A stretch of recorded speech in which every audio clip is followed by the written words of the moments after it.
Welcome back. The mother of a witness on the night Trayvon Martin was killed says the lead investigator told her self-defense was not applicable here. And a meeting later that night between the state's attorney and the chief of police, we have a lot to talk about on this case. Joining me now is Ryan Vecchio, a Democrat running to replace Norm Wolfinger as state attorney for the 18th District when he retires this fall. Also with me is criminal defense lawyer and former U.S. Attorney Kendall Coffey. Thank you for both being here tonight. Now, thank you, Reverend. Kendall, let me go to you. You were listening to the interview with the mother of the witness that I just did. What is your reaction? I'm stunned. I'm still trying to absorb it. You had an extremely credible woman, and I would, by the way, applaud her courage in coming on your show, her son's courage, the 13-year-old who made the 9/11 call. But what she said could be explosive. She said that the lead investigator did not believe self-defense. And remember, we've been hearing weeks about how the police department didn't think there was probable cause. Well, the guy that knew the most and was on the scene, and his comment about stereotyping is going to send off shockwaves in some places. So this was really important. I think that you're going to see a lot of things happening, not the least of which I hope the lead investigator doesn't get all kinds of heat from his own department, because apparently he had, for that moment in time at least, the courage to speak his mind. And your interviewee, that mother, had important and impressive courage in telling the truth. Now, let me say this, Kendall. You must remember, now, last night we reported that there was an affidavit filed saying that he felt that there was enough to arrest and he wanted an arrest. Now we hear a witness saying the same person, independent of this affidavit, told her this in her house. Let me play it one more time. It just happened here on Politics Nation. This is her, the mother of an eyewitness that called 911 that night.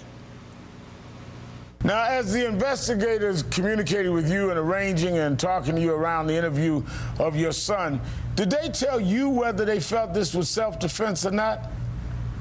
The lead investigator from the Sanford Police Department stood in my family room and told me this was absolutely not self-defense and they needed to prove it. He told me, and I'm paraphrasing this quote, but read between the lines, there's some stereotyping going on here.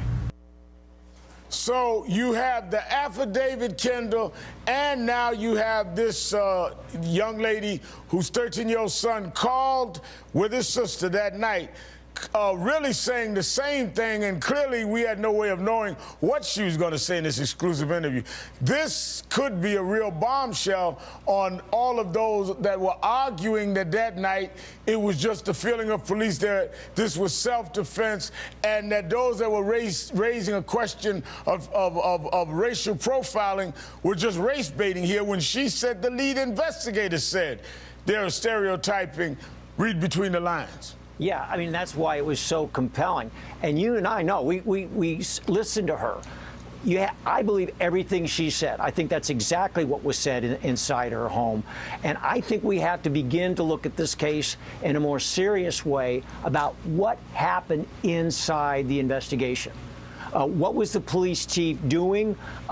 Where did the state attorney go in terms of apparently deciding fairly early on, before a complete investigation was done, that he wasn't going to make a charging decision? Because remember, in the state of Florida, the prosecutor, the reason they get the big bucks, is they're supposed to make the difficult decisions on whether to bring charges. Instead, apparently the state attorney's office decided we're not going to allow a probable cause arrest to be made in the short term. And by the way, we're not even going to make the decision here. We're going to hand it off to a grand jury.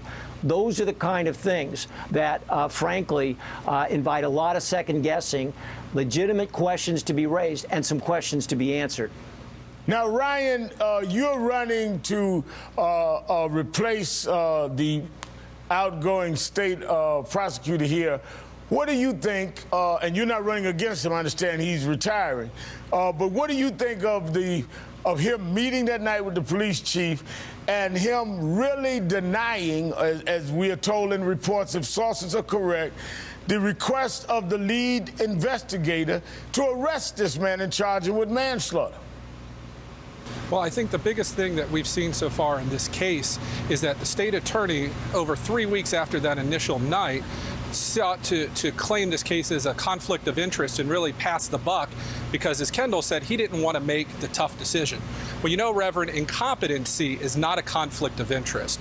And when the person in charge and seeking equal justice in our community goes into an investigation, the very moment with colored glasses on already, he's not going to see the full picture. He's not going to communicate, and that's what we've seen in this case. And that's why not only this community, but this nation is so broken in such a lack of trust with our criminal justice system because of the actions of this state attorney. Now, Ryan, I've met a lot of people. Obviously, I've been to Sanford a few times now. I've met a lot of people, white and black, who are decent people that just want to see the truth out, whether it's the truth as I believe it or the truth as others on the other side of this debate believe it. It's only going to be one truth. But don't you think when you hear an affidavit from the lead investigator we reported, and now you hear a witness's mother from the lead investigator saying what he told her, isn't this disturbing, and at least does it make a lot of the residents of Sanford understand why so many of us are outraged, saying that this should have been handled differently no matter where it led? Clearly there's something wrong going on here. Well, not only as a violent crimes prosecutor, but as a resident of this community, I was born and raised in this community. It troubles me deeply that we can't trust that there is competent people running our prosecutor's office and that this community questions whether every single person is getting the same equal justice. And the worst part about this whole situation is that all of this has occurred due to a blatant lack of communication. If the state attorney is going to claim that this was a self-defense claim, which by law, he would have to find George Zimmerman's account more credible than that of Trayvon Martin and what the evidence has shown thus far, then right. We owe it, the communities owe that the state attorney explain why he is siding on Zimmerman's side, and he's failed to do that. Ryan Vecchio and Kendall Coffey, thank you both for your time tonight. Hey, thanks, Reverend. Thank you, Reverend. Ahead, I've seen this playbook over and over again. The plan to smear Trayvon is one of the old tricks, and we won't let them get away with it.